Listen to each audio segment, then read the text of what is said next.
barang baru ni. Apa ni Bos? Reban ayam. Reban ayam? Dia gunting kat lot. Reban ayam lah. Telur ni bukan reban ayam telur biasa, reban ayam bertelur.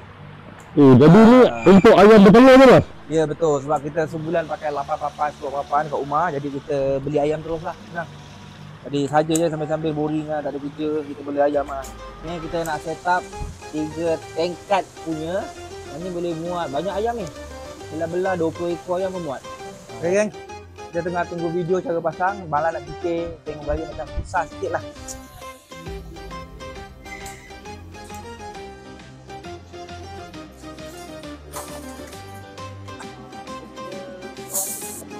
Oh ni pot makan dia.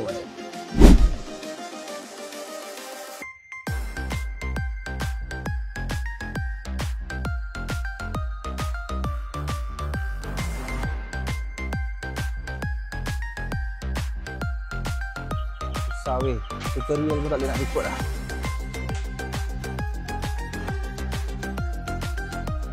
Kita bertight lah. Reban ayam ni dia ada banyak pintu, ketiga tingkat ni ada 1, 2, 3, 4. Jadi ada 12 ekor ayam yang boleh kita bela. Jadi kalau kita ada 12 ekor ayam, 10 ekor lah. Kalau kita ada 10 ekor ayam, kita boleh dapat 300 biji sebulan. Satu hari satu biji lah anggaran. Memang purata satu hari satu ketul ayam. Satu ketul telur akan dapat. Satu biji telur. Kupikirkan sudah.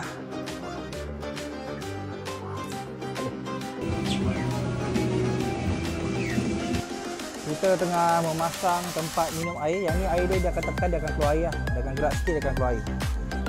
Oh, kita dah siap pasang rangka. Tutorial tak ada, memang gila susah.